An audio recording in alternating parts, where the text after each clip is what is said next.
Okay, so अपेंडिसायटिसच्या आधी आपण बघूया नॉर्मल ॲनाटॉमी ऑफ वर्मिफॉर्म अपेंडिक्स. आता अपेंडिक्स काय, हे सीकमचं एक वर्म लाईक एक्सटेन्शन आहे. आणि आता सीकम कुठे असतं, खाली राईट इलियाक फोसामध्ये. सो हे जे अपेंडिक्सचं लोकेशन असतं that is right iliac fossa. आणि हे वर्म लाईक एक्सटेन्शन आहे सीकमचं. सो त्याचा एक बेस असणार ज्याला ते अटॅच्ड आहे आणि एक टिप असणार.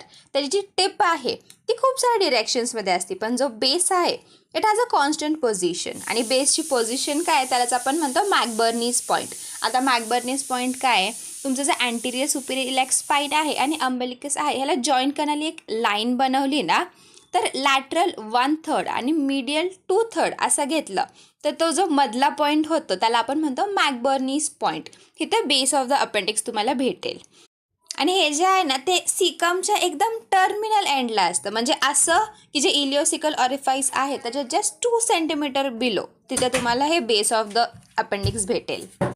आणि अपेंडिक्स आता एक वर्म लाईक आहे. सो त्याला लेंथ असणार, त्याला डायमीटर असणार. त्याची जी लेंथ आहे ना ती 2 ते 20 सेंटीमीटर एवढी असती, म्हणजे ॲव्हरेज म्हणायचं झालं तर 8 to 10 सेंटीमीटर एवढी त्याची लेंथ असती. आणि तसंच डायमीटर बघायचं झालं तर अपेंडिक्सचा डायमीटर इज 3 to 8 mm आणि जो आतला ल्युमेनचा डायमीटर आहे that is 1 to 3 mm.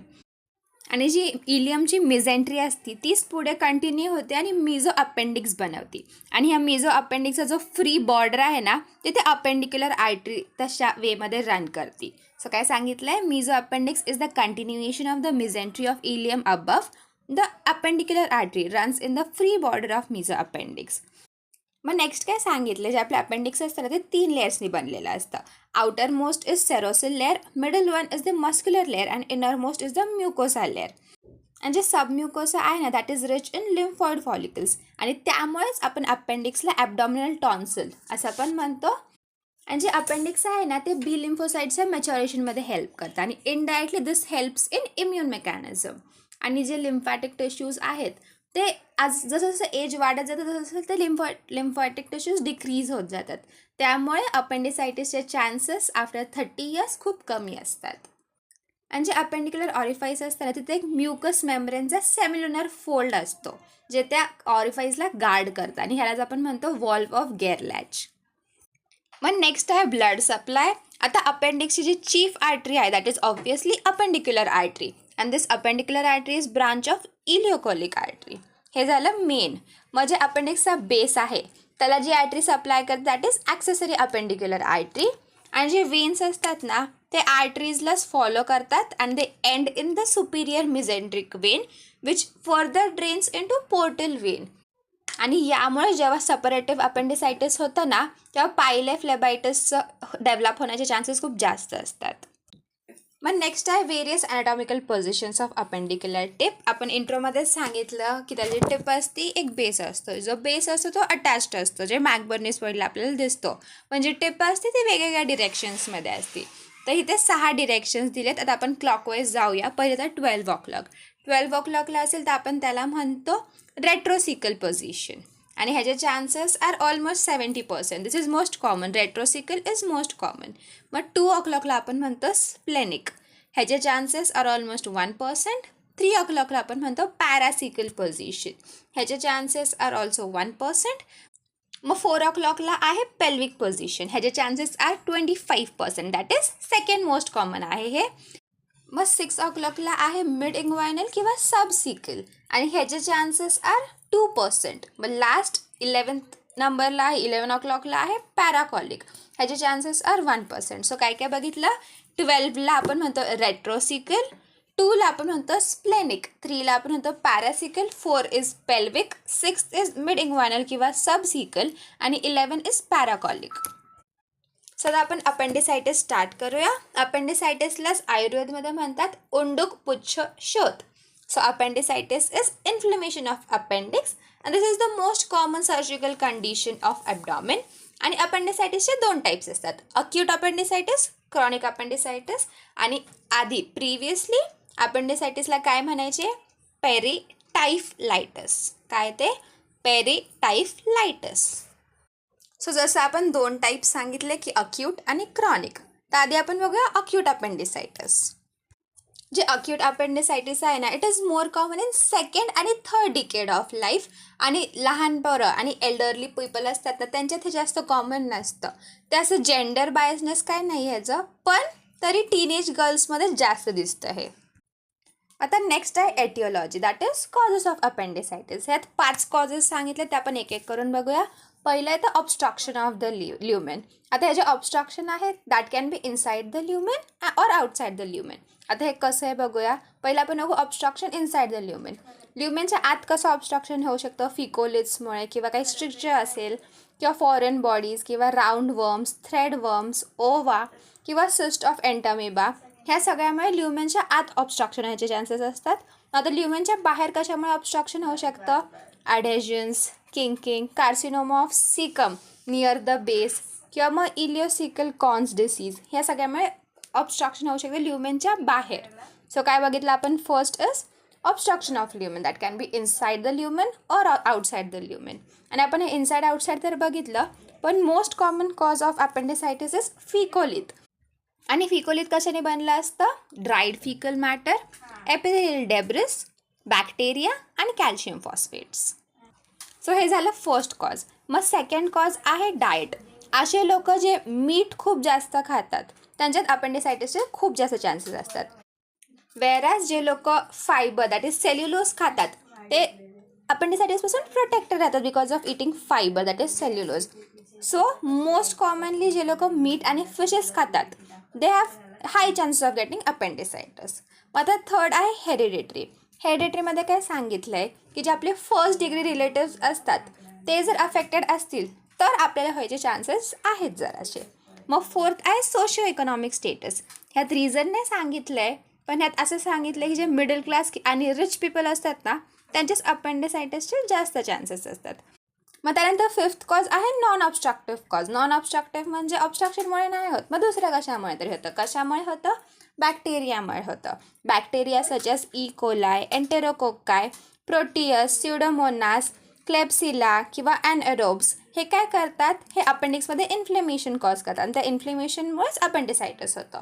So एटिओलॉजीमध्ये 5 काय काय सांगितलेत, obstruction of lumen, diet, hereditary, socio economic status आणि नॉन ऑब्स्ट्रक्टिव्ह कॉजेस. मग आता नेक्स्ट आहे पॅथॉलॉजी. पॅथॉलॉजीमध्ये काय सांगितलं आहे, जे अक्यूट अपेंडिसायटिस आहे ना हे ऑब्स्ट्रक्शनमुळे होतं. आणि हे जे ऑब्स्ट्रक्शन आहे हे 60% केसेसमुळे लिम्फॉइड हायपोप्लेजियामुळे होतं आणि 35% केसेसमुळे it happens because of accumulation of faecolith or faecal matter. मग आता इथे काय सांगितलं आहे, आपलं जे अपेंडिक्स असतं त्याची ल्युमिनल कॅपॅसिटी आहे ना ती खूप कमी आहे. म्हणजे तुम्ही म्हणू शकता की 0.1 ml एवढी कॅपॅसिटी त्याची. आणि थोडं जरी जास्त सिक्रिशन झालं म्हणजे 0.5 ml जरी सिक्रिशन झालं ना तर ते ल्युमेन अफेक्ट होतं. आणि आता म्युकस सिक्रिशन येणारच एपिथेलियममधून, ते म्युकस सिक्रिशनमुळे अपेंडिक्समध्ये डिस्टेन्शन होतं आणि ह्याच्यामुळे पेन होतं in the umbilical and the lower epigastric region. आणि ते अपेंडिक्सचं पेन इकडे का होतं, because of the nerve supply of appendix, आणि ह्यालाच आपण म्हणतो रेफर्ड पेन. सो हे झालं. मग आता नेक्स्ट काय होतं, आता ते अपेंडिक्स आहे कंटिन्युअसली तुमचं म्युकसनी भरत चाललं आहे, त्यामुळे त्याला आपण म्हणतो म्युकोसील. आणि हे म्युकसनी भरत जाणार आणि दिस विल अफेक्ट वेनस आउटफ्लो. त्या अपेंडिक्सचा जे वेनस आउटफ्लो आहे त्याला ते अफेक्ट करणार. ह्यामुळे काय होणार, इस्चेमिक चेंजेस होणार अपेंडिक्समध्ये. आणि हे जे चालू आहे हे चालू असताना आपल्या बॉडीमध्ये काय दिसतं, रिफ्लेक्स, नॉशिया अँड वॉमिटिंग दिसतं. ह्या stage that is stage of डिस्टेन्शनला हे चेंजेस दिसतात आपल्या बॉडीमध्ये. आणि ग्रॅज्युअली सेरोसा पण तुमचं इन्व्हॉल्व्ह होतं आणि सेरोसा इन्व्हॉल्व्ह जसं होतं त्यामुळे ते जे पेन आहे ते अम्बिलिकसकडून it shifts to right iliac fossa. आणि आता तिथे इस्चेमिया झालं आहे त्यामुळे नेक्रॉसिस होतं, बॅक्टेरियल प्रॉलिफरेशन होतं. This may further lead to mucosal damage. आणि ह्या स्टेजला काय होतं, पायरेक्झिया दिसतं, टॅकिकार्डिया दिसतं, ल्युकोसायटोसिस दिसतं. सो काय सांगितलं आहे, पहिलं जेव्हा डिस्टेन्शन होतं अपेंडिक्सचं बाय म्युकस तेव्हा दिसतं रिफ्लेक्स, नॉशिया आणि व्हॉमिटिंग. ग्रॅज्युअली ते सेरोसा इन्व्हॉल्व्ह होतं आणि नंतर म्युकोझल डॅमेज होतं बिकॉज ऑफ नेक्रोसिस आणि बॅक्टेरियल प्रॉलिफरेशन. आणि म्युकोसल डॅमेज झाल्यावर आपल्याला दिसतं पायरेक्झिया, टॅकिकार्डिया, ल्युकोसायटोसिस. मग त्यानंतर जे अपेंडिक्स आहे ते पसनी डिस्टेंड होतं, ह्यालाच आपण म्हणतो एम्पायमा ऑफ अपेंडिक्स. आणि आता जसं जसं इन्फ्लेमेशन, इन्फेक्शन, इस्चेमिया हे जसं जसं वाढत जातं ना ते अकॉर्डिंगली मग ते ट्रान्सम्युरल होत जातं आणि दिस कॅन लीड टू गँग्रीन आणि परफोरेशन. सो काय होतं, इन्फ्लेमेशन वाढतं, इन्फेक्शन वाढतं, इस्चेमिया वाढतं, त्यामुळे ते ट्रान्सम्युरलमध्ये चेंजेस घडून आणतं आणि त्यामुळे दिस लीड्स टू गँग्रीन आणि परफोरेशन. ह्या स्टेजला काय होतं की एवढं एक्स्ट्रीम झालं की गँग्रीन आणि परफोरेशन झालेत. ह्या स्टेजला जे ग्रेटर मोमेंटम आणि लूप्स ऑफ इंटेस्टाईन्स आहेत ते येतात आणि जे आपलं इन्फ्लेम झालेलं अपेंडिक्स आहे त्याला येऊन चिटकून जातात. This helps to prevent the spread of peritoneal contamination आणि ह्यालाच आपण म्हणतो अपेंडिक्युलर मास किंवा फ्लेगमॉन. सो काय काय सांगितलं आपण, जी ल्युमेनची कॅपॅसिटी असते ना ती ऑलरेडी कमी असते. सो जर काय त्यात झालं त्यामुळे म्युकस सिक्रेशन हॅम्पर होतं आणि त्यामुळे म्युकस वाढत जातं खूप जास्त, त्याला आपण म्हणतो म्युकोसील. ह्याच्यामुळे वेनस आउटफ्लो जो आहे तो अफेक्ट होतो, त्यामुळे अपेंडिक्समध्ये इस्चेमिक चेंजेस होतात आणि ह्याच्या वेळेसच काय दिसतं आपल्याला, रिफ्लेक्स नॉशिया आणि वॉमिटिंग. मग त्यानंतर सेरोसा गेट्स इन्व्हॉल्ड आणि सेरोसा इन्व्हॉल्व झालं की जे रेफर्ड पेन होतं that shifts to right iliac fossa आणि ह्याच्यानंतर होतं नेक्रॉसिस आणि बॅक्टेरियल प्रॉलिफरेशन. ह्याच्यामुळे म्युकोसल डॅमेज होतं आणि ह्या स्टेजच्या वेळेस आपल्याला काय काय दिसतं, पायरेक्झिया, टॅकिकार्डिया आणि ल्युकोसायटॉसिस. मग त्यानंतर अपेंडिक्समध्ये पस अक्युमुलेट होतं ज्याला आपण म्हणतो एम्पायमा. मग ग्रॅज्युअली इन्फ्लेमेशन, इन्फेक्शन, इस्चेमिया हे वाढत जातं, हे ट्रान्सम्युरल होतं आणि मग गँग्रीन आणि परफोरेशन्स दिसतात. ह्या स्टेजला काय होतं, ग्रेटर मोमेंटम आणि स्मॉल इंटेस्टाईन्सचे जे लूप्स आहेत ते येतात आणि इन्फ्लेम्ड अपेंडिक्सला येऊन चिकटतात, सो दॅट पेरिटोनियल कंटॅमिनेशन होणार नाही. आणि हा जो मास फॉर्म होतो ह्याला आपण म्हणतो अपेंडिक्युलर मास किंवा फ्लेगमॉन. सो इथे बुकमध्ये काय दिले समर्थ एकदा बघूया आपण. So close loop obstruction is caused by a faecolith. This leads to inflammation of the mucosal and submucosal lymphoid tissue. Then secretion of fluid intraluminally. This leads to rise in the intraluminal pressure. This causes mucosal ischemia, which leads to bacterial overgrowth, which leads to necrosis and perforation. मग आता आपण बघूया clinical features. यात पहिला आहे pen. आता हे pain कसं आहे, दिस पेन इज एकदम severe colicky type of pain आणि इनिशियली हे अंबलिकल रिजनमध्ये होतं आणि जे अंबलिकल रिजनमध्ये होतं ना दॅट इज विसरल पेन आणि हे अपेंडिक्सच्या डिस्टेन्शनमुळे होतं. पण काही तासांनंतर हे जे पेन आहे ना हे राईट इलियाक फोसाला जातं आणि हे जे आता राईट इलियाक फोसाला पेन आहे दॅट इज सोमॅटिक पेन आणि this is due to inflammation of the parietal peritoneum. आणि हे जे शिफ्ट होते आधी अंबिलिकल रिजन मग नंतर राईट इलियाक फोसा ह्याला आपण म्हणतो migratory pain, that is shifting pain of acute appendicitis. आणि हे अक्यूट अपेंडिसायटिसचं सगळ्यात रिलायबल सिम्पटम आहे. हे सिम्पटम जर असेल म्हणजे आपण म्हणू शकतो की अक्यूट अपेंडिसायटिस आहे. मग सेकंड क्लिनिकल फीचर सांगितलं ॲनोरेक्सिया आणि हे प्रत्येक अपेंडिसायटिसच्या केसमध्ये ॲनोरेक्सिया आपल्याला दिसतंच. मग थर्ड सांगितलं वॉमिटिंग. वॉमिटिंग अडल्ट्समध्ये युजली नाही दिसत आपल्याला पण टीनेजर्समध्ये वॉमिटिंग खूप कॉमन आहे. मग नेक्स्ट आहे pyrexia, that is elevated temperature. हे अराउंड 90 to 100 फॅरेनहाइट्स दिसतं. मग एक टर्म आला दॅट इज मर्फीज ट्रायड. ह्यात काय होतं म्हणजेच आपण पहिलं पेन बघतो त्यानंतर दिस इज फॉलोड बाय वॉमिटिंग आणि त्यानंतर पायरेक्सिया दिसतं. ह्यालाच आपण म्हणतो मर्फीज ट्रायड. ह्यानंतर 3 गोष्टी काय काय येतात, पेन, मग वॉमिटिंग, मग पायरेक्सिया. मग फिफ्थ क्लिनिकल फीचर सांगितलं बॉवेल फंक्शन. काही पेशंट्स काय सांगतात की आम्हाला सिम्पटम्स यायच्या आधी कॉन्स्टिपेशन होत होतं आणि काही सांगतात की डायरिया होतं. Diarrhoea is particularly in young children. So bowel function मी सांगितलं की काहींमध्ये कॉन्स्टिपेशन दिसतं, काहींमध्ये डायरिया दिसतं. मग सिक्स्थ आहे हिमॅट्युरिया.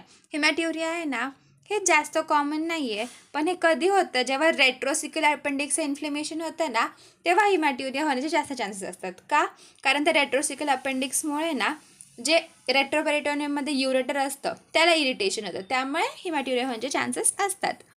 मग आहे फीचर्स ऑफ जनरलाइज्ड पेरिटोनायटिस. हे आपल्याला फक्त अपेंडिक्स रप्चर झाल्यावरच दिसतं. गँग्रीन आणि परफोरेशन जे आहे हे एल्डरली पेशंट्समध्ये जास्त कॉमन असतं बिकॉज ऑफ आर्थरोस्क्लेरोसिस आणि इन्फंट्समध्ये ओमेंटम खूप थिन असतं त्यामुळे पेरिटोनायटिस खूप फास्ट डिफ्यूज करतं. सो काय काय क्लिनिकल फीचर्स पहिलं तर मर्फीज ट्रायड ज्याच्यामध्ये येतं पेन, वॉमिटिंग आणि पायरेक्सिया. मग नंतर आहे ॲनोरेक्सिया, वॉवेल फंक्शन, हिमॅट्युरिया आणि फीचर्स ऑफ जनरलाइज्ड पेरिटोनायटिस. आता नेक्स्ट टॉपिक आहे एक्झामिनेशन. ह्यात पहिलं येतं pulse rate. Usually pulse rate normal असतं किंवा स्लाइटली एलिव्हेटेड असतं पण जर पल्स रेट खूपच जास्त वाढलेला असेल म्हणजे अप टू 100 per minute गेला असेल तर हे सजेस्ट करते की पेरिटोनायटिस झालं असेल. मग पहिला आहे ॲबडॉमिनल एक्झामिनेशन. ह्यात सांगितलं आहे की मॅकबर्नीज पॉईंटला टेंडरनेस असू शकते. मग सांगितलं आहे रिबाउंड टेंडरनेस. रिबाउंड टेंडरनेस म्हणजे काय की तुम्ही जर मॅकबर्नीज पॉईंटला एकदम जेंटल प्रेशर अप्लाय केलं आणि सडनली तुम्ही तुमचा हात काढून घेतला तर त्या पॉईंटला एकदम एक्स्ट्रीम पेन होतं. ह्यालाच आपण म्हणतो रिबाउंड टेंडरनेस. मग नेक्स्ट आपल्याला दिसतं मसल गार्डिंग. गार्डिंग म्हणजे काय? It is subconscious mechanism that protects the injured area by causing surrounding muscles to tense up और guard the area. So muscle guarding दिसतं आपल्याला in the right iliac fossa. मग आहे Blumberg sign. Blumberg sign म्हणजे muscle guarding तर दिसतंच plus rebound tenderness. So muscle guarding plus rebound tenderness असेल तर आपण म्हणतो ब्लमबर्ग साइन. मग आहे रॉफसिंग साइन. रॉफसिंग साइन म्हणजे काय सांगितलं आहे? तुम्ही जर लेफ्ट इलियाक रिजनमध्ये पॅल्पेट केलं ना तर this causes pain in the right iliac region. का? कारण जो कोलोनिक गॅस आहे तो डिस्प्लेस होतो आणि जे स्मॉल बॉवेल कॉइल्स आहेत ना ते इन्फ्लेम्ड अपेंडिक्सला जाऊन स्ट्राईक करतात. त्यामुळे लेफ्टचं पेन म्हणजे लेफ्टला पॅल्पेट केलं तर आपल्याला राईटला पेन होतं. मग आहे hyperaesthesia in the Sherren's triangle. Hyperaesthesia म्हणजे ॲबनॉर्मल सेन्सिटिव्हिटी फील होती in the Sherren's triangle. Sherren's triangle म्हणजे काय? असं एक ट्रायंगल आहे which is formed by anterior superior iliac spine, umbilicus आणि प्युबिक सिम्फायसिस. ह्याच्यामुळे जो ट्रायंगल फॉर्म होतो ह्याच्यामध्ये आपल्याला हायपरेस्थेशिया होतं. हे कशामुळे? त्याचे लोअर ॲबडॉमिनल नर्व्ज आहेत ना त्यांचं इरिटेशन झाल्यामुळे शेरेन्स ट्रायंगलमध्ये हायपरेस्थेशिया दिसतं. मग आहे कोप्स सोआज टेस्ट. ह्यात काय सांगितलं आहे की तुम्ही पेशंटला लेफ्ट साईडवर झोपवा आणि एक्झामिनरने काय करायचं तर पेशंटचा जो राईट थाय आहे त्याला एकदम मागे एक्सटेंड करा. ह्याच्यामुळे काय होतं जी इलियोसोआस मसल आहे ना ती एकदम भारी स्ट्रेच होती आणि ह्याच्यामुळे जर पेशंटला पेन एक्सपिरियन्स झालं ह्याचा अर्थ आपली जी टेस्ट आहे ती पॉझिटिव्ह आहे. आणि हे कधी पॉझिटिव्ह येतं? जेव्हा रेक्ट्रोसिकल अपेंडिसायटिस असतं तेव्हा ही टेस्ट पॉझिटिव्ह येते. मग आता सेकंड सांगितलं आहे कोप ऑब्ट्युरेटर टेस्ट. ह्यात काय सांगितलं जो पेशंट आहे त्याला तुम्ही सुपाईन पोझिशनमध्ये झोपवा आणि एक्झामिनरने काय करायचं आहे जो थाय आहे त्याला तुम्ही फ्लेक्स करायचं आहे आणि इंटरनली रोटेट करा. ह्याच्यामुळे काय होईल जी ऑब्ट्युरेटर मसल आहे ती इरिटेट होईल आणि त्यामुळे पेन प्रोड्यूस होईल आणि त्या पर्सनला पेन होतं ह्याचा अर्थ त्याला पेल्विक अपेंडिसायटिस आहे. पेल्विक अपेंडिसायटिस म्हणजे जेव्हा जे अपेंडिक्स आहे ते पेल्विक पोझिशनमध्ये आहे आणि जेव्हा अपेंडिक्स पेल्विक पोझिशनमध्ये असतं ना तेव्हा टेंडरनेस रिजिडिटी हे काहीच नसतं. त्यामुळे ही टेस्ट खूप महत्त्वाची आहे आपल्याला कारण त्याला पेन तर होतच नाही आहे. मग ही टेस्ट केल्यावर कळतं आपल्याला की पेल्विक अपेंडिसायटिस आहे. सो ही टेस्ट इज महत्त्वाची फॉर पेल्विक अपेंडिसायटिस. मग सेकंड आता आपण इथपर्यंत आपण बघितलं ॲबडॉमिनल एक्झामिनेशन. मग आहे रेक्टल एक्झामिनेशन. अपेंडिसायटिसमध्ये ना रेक्टल एक्झामिनेशन खूप इम्पॉर्टंट आहे कारण अपेंडिसायटिसमध्ये जी राईट रेक्टल वॉल आहे ना तिथे आपल्याला टेंडरनेस फील होतं. मग आता ह्यात सांगितलं आहे अल्व्हेराडो स्कोर आणि हा जो अल्व्हेराडो स्कोर आहे हा आउट ऑफ 10 असतो आणि if it is more than 7 ह्याचा अर्थ त्या पर्सनला अक्यूट अपेंडिसायटिस आहे. मग आता या स्कोरिंग सिस्टममध्ये काय काय तर आपण बघूया. पहिला तर येतं सिम्पटम्स. सिम्पटम्सच्या अंडर 3 सिम्पटम्स सांगितलेत. पहिला आहे migratory right iliac fossa pain. मग आहे ॲनोरेक्झिया आणि नॉशिया वॉमिटिंग. ह्या प्रत्येकाला एक एक एक एक स्कोर दिलेला आहे. मग आहे सायन्स. 3 सायन्स दिलेत. Tenderness in the right iliac fossa, rebound tenderness and elevated temperature. ह्या टेंडरनेस इन राईट इलियाक फोसाला 2 पॉईंट्स दिलेत. रिबाउंड टेंडरनेसला 1, एलिव्हेटेड टेम्परेचरला 1. मग आहे लॅबोरेटरी इन्व्हेस्टिगेशन्स. ह्यात ल्युकोसायटोसिस असेल तर 2 पॉईंट्स सांगितलेत.